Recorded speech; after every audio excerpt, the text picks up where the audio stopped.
What up close and personal today? What up close and personal, man? Is you focusing on me or is you focusing on the bush? Greetings and salutations, Wapen. Welcome to the outdoors at the Enomani College of Visual and Performing Arts.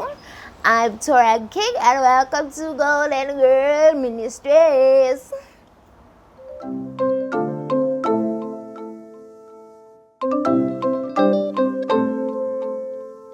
Hello everyone, I'm Torian King and welcome to Golden Girl Ministries.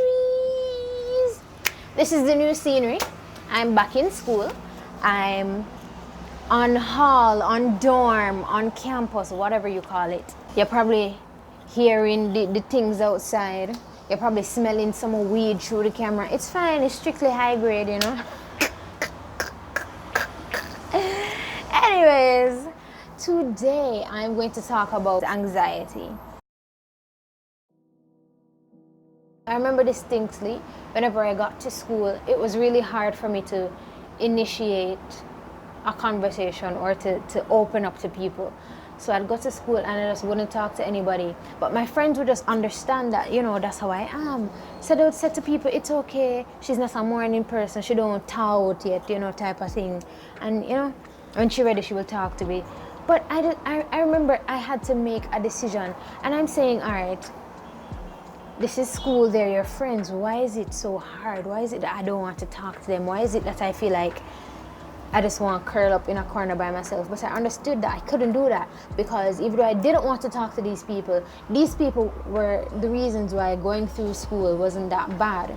And so I remember that being an everyday struggle from basic school coming right up to actually talk to people and to be friends with people, because I just wanted to get through the day and go home and sleep. It became apparent to me that something was very wrong when I got to high school and there was still this pressure or this anxiety as it related to going to school. Because like I said, I had friends. I just didn't like the whole idea of school. Everything was always fine until my book mega mark this and I saw the words Manchester High School in front of me. And I could never understand why me did just want to say, Mommy, stop and let me off, make me run for dear life. I just wanted to run, I wanted to scream, I couldn't breathe.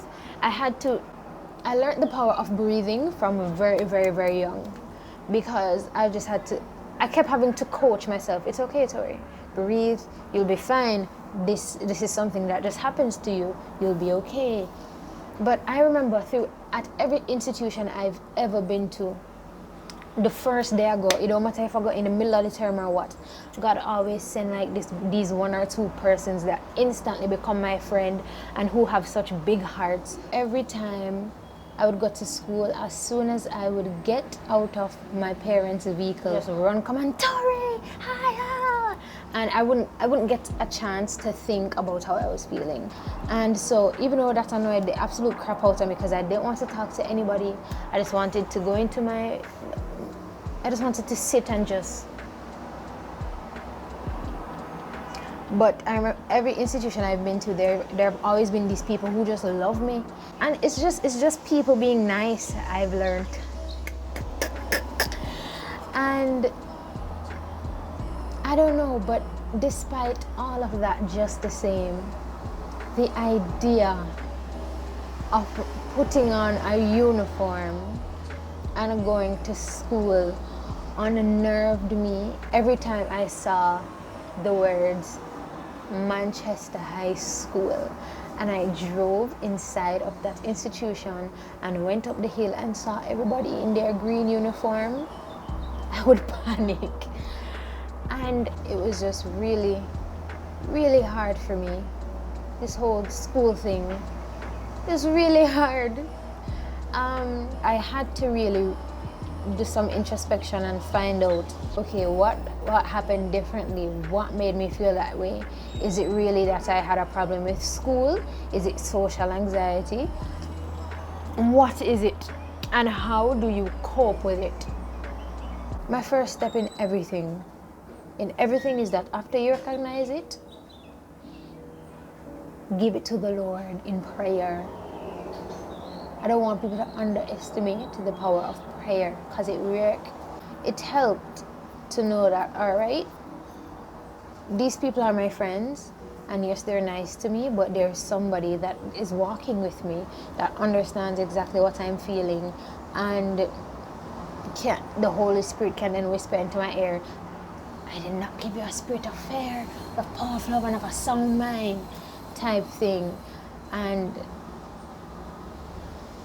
just listening a song, I remember being obsessed with the song Bigger by Jacqueline Carr. I would listen it through the night, it playing.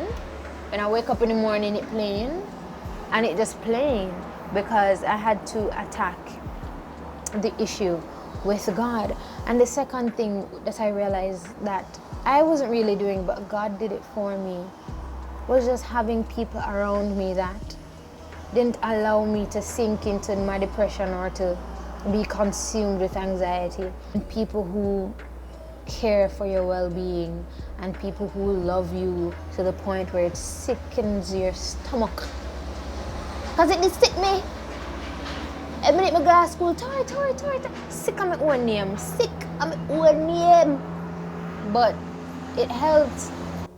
I couldn't allow the fear to trap me and to be my friend. The fear is not your friend, because with these things, it's kind of like it wants you to walk with it hand in hand and just keep everybody else out, and you just sit with the fear and just wallow in it. Like it wants you to just wallow and get into the sunken place. And it's don't do that. That's another tip. That's the third, fourth, and fifth tip. Don't do that. Don't go into the sunken place. And I had to get angry with the anxiety. I had to start declaring, I had to start going into the mirror and declaring that, listen, you are the head and not the tail, you are above and not beneath, you are the lender and not the borrower, you have a sound mind, you are a child of the Most High God. The devil will not stop your shine. The reason why you are going to this institution is because you're going to learn, and there's going to be nothing that's going to hinder you from learning, and you're going to create good friendships, and you're going to just declaring everything good over your life, and having people who can hold you accountable. So if they see you shying away, or see you returning to that place that you don't want to go, so that they can call you out and be like, you know. As it relates to this anxiety is the fear of not knowing what's going to happen. You're not going to reach a place where you go know everything. You're not. And so you need to become comfortable, or you need to turn the fear into faith in God. Faith that whatever He's going to throw at you, He's going to bring you through, and He's going to help you, and He's going to show you miraculous things. And so I just remember when I got to that place eventually in high school where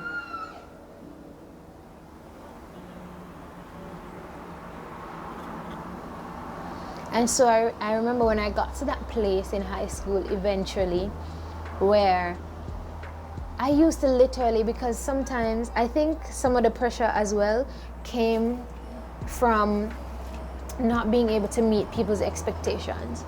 And so I spent a lot of my life being the bright kid. And not because I was born bright or anything like that, but I really worked hard. I think I want to say I worked harder than the average kid, because some concepts were harder for me to get, and I had to watch YouTube videos, and I had to put in extra work to get to where the other brights were. And I just felt like there was this pressure on me to always maintain that when I didn't know if I could, because I wasn't naturally that fast as everybody else or the other bright kids. And I think that's where the pressure came from, of what if there's a task that I meet today, or a task that I get today that I can't do, and then people see me never bright in a real life, that I did just try a thing and it don't work. I think all of that had something to do with me not wanting to go to school. But eventually it came to the point where I started to challenge God. I'd go to school and I'd be like, all right, God, I have IT today. You and I both know, say, I cannot do IT. I'm not going to hide. I'm not going to hide and talk. People going to look at me and say, you can't do IT? You were doing so well in IT. No, baby girl, it was not me. Half of these subjects I did in high school, I never did them. It's God himself. Because I said, God, I can't do it. So I'm going to see how is it that you're going to help me to get through this IT. Excited to see how you're going to help me maneuver this one, or how you're going to maneuver this one, because you are doing it, I not doing it. And so I made it into this whole fun challenge thing. But ultimately what you have to do is understand that in your flesh and in your mind you will not know everything, but you can't let that fear of not knowing cripple you and hinder you. You have to channel it into, like I said, faith in God, to understand that, God, I trust you enough to know that you have never failed me before and you will never fail me. I don't know if people were at my high school were paying attention to me, but if they were, they would hear me say that sentence a couple times a day. Well, I say, all right, God, never failed me before, and you're not gonna start failing me now. So even if I didn't believe it, I was saying it so that I could hear it, so that it would register. And so I had to just start speak positive things. Instead of leaving my house saying, oh my God, I don't want to go to school today, I started leaving my house saying, all right, God, let's see what you're going to show me today, or how you're going to relieve this anxiety today. And so if there's anybody out there who is struggling with anxiety, whether it is towards school or towards anything else in your life, I pray that God will turn your fear into faith in him, and that you will learn to let go, because God is literally there. He has been following you this whole time, but you just need to let go and let go of the anxiety, because he's going to take you through whether you're anxious or not. So why not just go through with peace of mind? And so I pray that the peace of God will just permeate your being, so that people will not understand how it is that you are attacking these challenges and you're so calm. That is the peace I pray for, that will come into your life and will just take over and walk before you, so that you may know that God is with you. He's Emmanuel and he's with you. And so I just want you guys to work on having faith.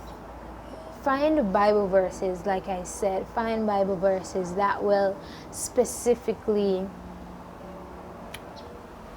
attack your issue.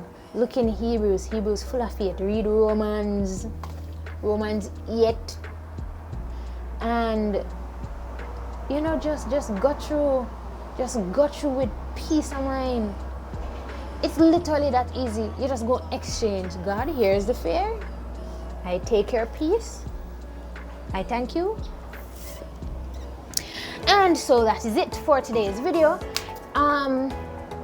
This channel is not just for me to talk about what I've been through, but I also want to open the channel for other people. So if you're there and you want to use this platform, this ministry, to share your story or your testimony, either shoot me a DM. My name on Instagram is @godsgolden_girl. I am on Snapchat @godsgolden_girl, and I'm on Facebook as Torian King. And if you have my WhatsApp number, it's 359. Yes, and so let me know and we will shoot your testimony. But until then, stay golden. Like, comment, subscribe, share, tell a friend to tell a friend, and stay golden.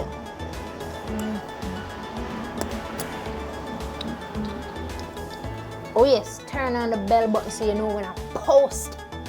And don't watch the video and don't subscribe. I see you out there in my analytics watching the video and not subscribing on the road down to that. You know what I mean? Oh.